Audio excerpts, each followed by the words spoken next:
In my journey to simplify life, I have learned many ways to live with less and keep things simple. One of the most effective has been creating rules that are easy to follow and help me to stay focused, balanced, and intentional. In this video, I will share 20 rules that have been incredibly helpful and that I personally follow. And before you comment below that, whoa, 20 rules, isn't that against minimalism?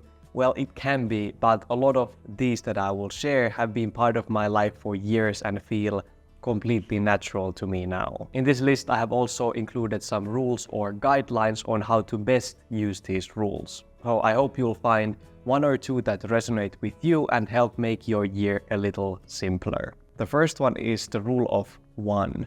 This idea comes from Gary Keller's book, The One Thing, that I read last year. Not everything matters equally. Some tasks or goals have a far greater impact on your life than others.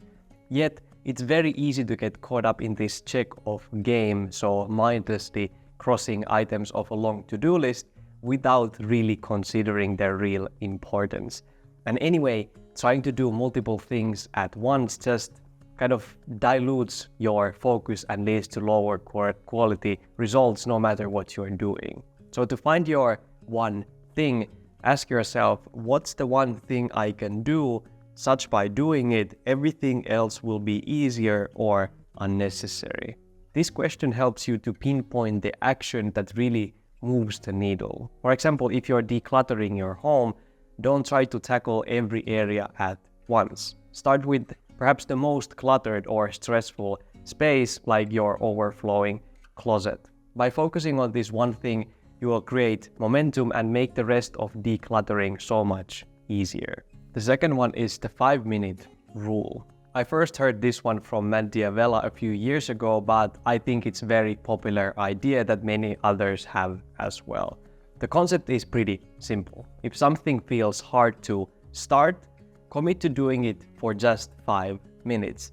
And after those 5 minutes, you are free to stop or continue. It's totally up to you. So why does this work? Because starting is often the hardest part. Once you begin, the task usually feels less overwhelming and you might even find yourself wanting to keep going. But even if you stop after those 5 minutes, you have still made progress, and that is what matters. I also plan to use this 5-minute rule to create these 5-minute routines for things that I should do regularly. It's so much easier for me to commit to doing something like mentally hard 5 minutes every day than trying to do it 20 minutes, for example, twice a week. I don't know why, but that's just how it is. So this rule keeps things simple and manageable, making it easier to stay consistent long term. The reflection first rule. This rule is about reflecting and understanding why you want to do something and figuring out the best way to approach it before jumping into any task or decision. You can ask yourself, what's causing the stress or the need for action? What is the outcome I am looking for? Starting with these questions helps to make sure that you are focusing on the right things and not just starting something to stay busy. Reflection also uncovers potential barriers. For example, if you have been putting off self-care before creating a new routine for yourself, ask yourself why you ended up here, why you ended up not doing it. Is it time, guilt, or is something else stopping you? It's a small step that leads to better results and a clearer, more intentional life. Number 4, the unplug rule.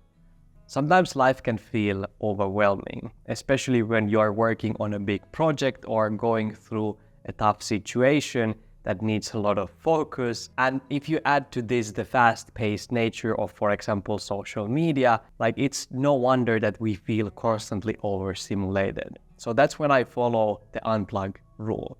If I notice that I am very overstimulated, I want to completely unplug from everything. Even switching to something lighter like reading can sometimes feel too much for my mind if it's kind of running too fast already.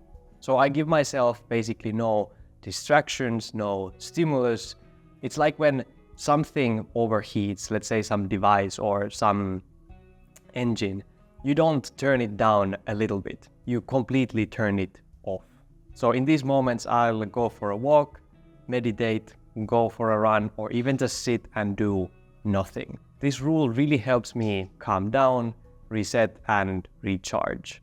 I think we all need balance like this to actually reset and not just calm down enough so we can fall asleep and do everything again tomorrow. 5. 1+1 rule. The 1+1 rule is my go-to for decluttering. It's very simple.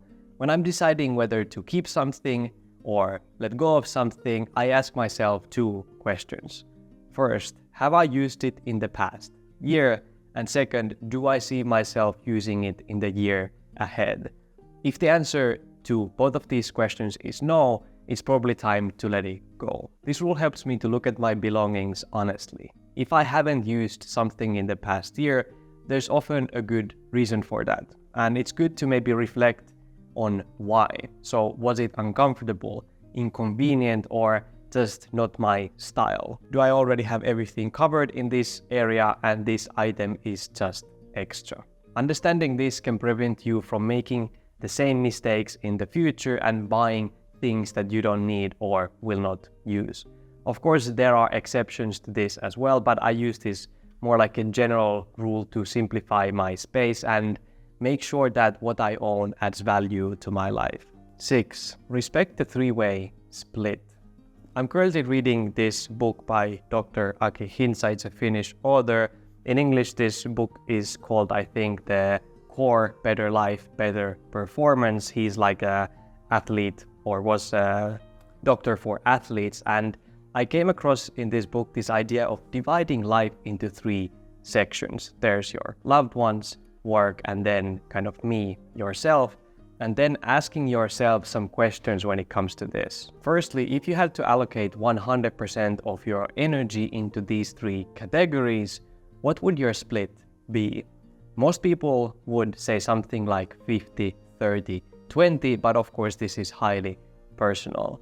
Then ask yourself, how much energy are you giving to each category right now? And not necessarily time, but actual energy. For surprisingly many people, the intention and reality don't really match. But that is okay. I think the most important thing is that once you have identified this split, you respect it. So if it feels unbalanced, take action to adjust it. That might mean setting clearer boundaries at work, making more time for loved ones, or carving out moments for yourself. 7. The $10 rule. Selling your used items online can be a long and exhausting process. You have to clean the item, take pictures, maybe measure it, write a description, post it, chat with potential buyers, schedule a meetup, and then show up and hope that the other person shows up as well. All of this can take hours and drain your energy, and often all this process is just not worth it. So that's why I follow the $10 rule. When I'm decluttering things and I find something to let go, if the item is worth less than $10 or 10 euros in my case, more or less the same, I skip the selling process and just donate it. Giving things away for free is so much faster. You can drop them off at the donation center and they are gone in no time. If they are more than this $10, then I will always try to sell them. But of course, this amount, this limit can be for you different. Maybe it's $50, maybe it's $2. This completely depends on your life situation and what feels worth the effort. 8. Own your morning. I really believe that mornings set the tone for the day, and creating a morning routine that works for me has made a huge difference. By taking a more personal approach to self-care, especially in the morning, I have found that I can show up with more energy, more presence, and much calmer mind. To get to this point and find a good routine for me, of course, I had to do a lot of trial and error before figuring it out, and the lessons that I learned on the way inspired me to create something that actually could help you as well in this process. So I made this free guide and workbook that is called The Guide to Unhurried Mornings. It's basically a guide that includes practical tips and a step-by-step printable worksheet to help you build a routine tailored to exactly your needs. So whether you want more calm, clarity, or energy, This guide will help you design a morning routine that serves you best. If you're interested in this, click the link below and I will send it to you completely for free. Rule number 9, start with yourself. One of the biggest lessons I have learned is that people have different values and priorities in life, and it can be incredibly hard to change them, especially fast. Trying to convince others to see things your way often leads to just frustration for both sides. So that's why I really think that it's important that you start with yourself. You focus on what you can control. So your own actions, your own thoughts, at least somewhat you can control those, and of course your own decisions. When you're doing this way and simplifying your own life first, you are also setting an example for others. People may notice your peace, your balance, or clarity and feel inspired because of this. And not because you told them that they need to do this or they need to change, but because they see the results in you. The 10% rule. This year I commit to investing at least 10% of my income every month. I think that this is a great way to make sure that I'm building a more secure future, no matter how much money is coming in. So since I don't have a stable income, setting a percentage instead of a fixed amount makes things easier to manage. Some months it might be more, other months it might be less, but this rule keeps me consistent and ensures that I don't skip the habit of investing in myself and in my future, and probably as well helps me to stay more intentional with my spending overall. 11. The write it down rule. I'm really good at coming up with ideas, especially in shower, but not so good at remembering them. That's why I follow this write it down rule. If something pops into my head and I don't write it down immediately, there's a very good chance that it will be gone forever. So for me, this rule to write everything down isn't just about ideas. It's about keeping my brain clear and organized. Some of the main things I write down include lessons from books I have read, things we need to buy from the store, new routines or habits I want to try, video ideas or creative projects, or book or movie recommendations. 12. Follow the spark. This is something I emphasize a lot in many of my videos. Following what excites and inspires you can make your minimalist journey so much easier. Inspiration gives you energy, clarity, and momentum to experiment with new things. For example, now at the start of the year, you might have this refreshed motivation or new ideas coming up. So I want you to not ignore them. Don't ignore these ideas and think that they are maybe too stupid, because these sparks are often the first step toward meaningful change. Maybe you have this urge to declutter a specific space, start a new routine, or try a project you have been thinking about. Once you have acted on that initial spark, then you can reflect and think about strategies to sustain it long term if it's working well for you, so you don't have to have everything figured out beforehand. 13. The 1 minute rule. This really helps you to stay on top of small tasks. So if something takes less than a minute to do it immediately. No delays, no procrastination, no excuses, just get it done. This rule helps me especially with things like paying bills or replying to quick messages. Instead of letting these small tasks pile up in the back of your mind, or worse, physically on your desk, you handle them right away. It's such a small habit, but the long-term impact it has is great. Rule 14, move every day. In my previous video, I talked about things I am quitting this year, and one of those is neglecting my physical well-being. That's why I have committed to moving my body every single day. I think sitting for hours on end isn't what we are built for, yet so many of us, me included, do it daily for long time. I remember my mom used to say around 15 years ago when I was a young boy that sitting is the new smoking, and honestly, now thinking about it, I don't think that she was wrong with that one. Rule 15, do the monthly reset. At the end of every month, I take some time to reflect on how things are going in different areas of my life. What went well this month? What didn't? And most importantly, what can I do better moving forward. This process gives me clarity and helps me adjust my actions to stay on the right track. The monthly reset doesn't take much time. It's basically like an hour per month, but it can make a huge difference and kind of correct me to the right path when I'm starting to go in the wrong direction. It has done this many times, and that's why I will set a rule to do it this year every month as well. 16, the one-touch rule. This is a simple way to make tidying and organizing your space more efficient. The idea is that when you pick something up, you only touch it once. That means that you are deciding immediately, then and there, if you want to keep it, if you want to give it away, if you will sell it, or if you want to throw it out.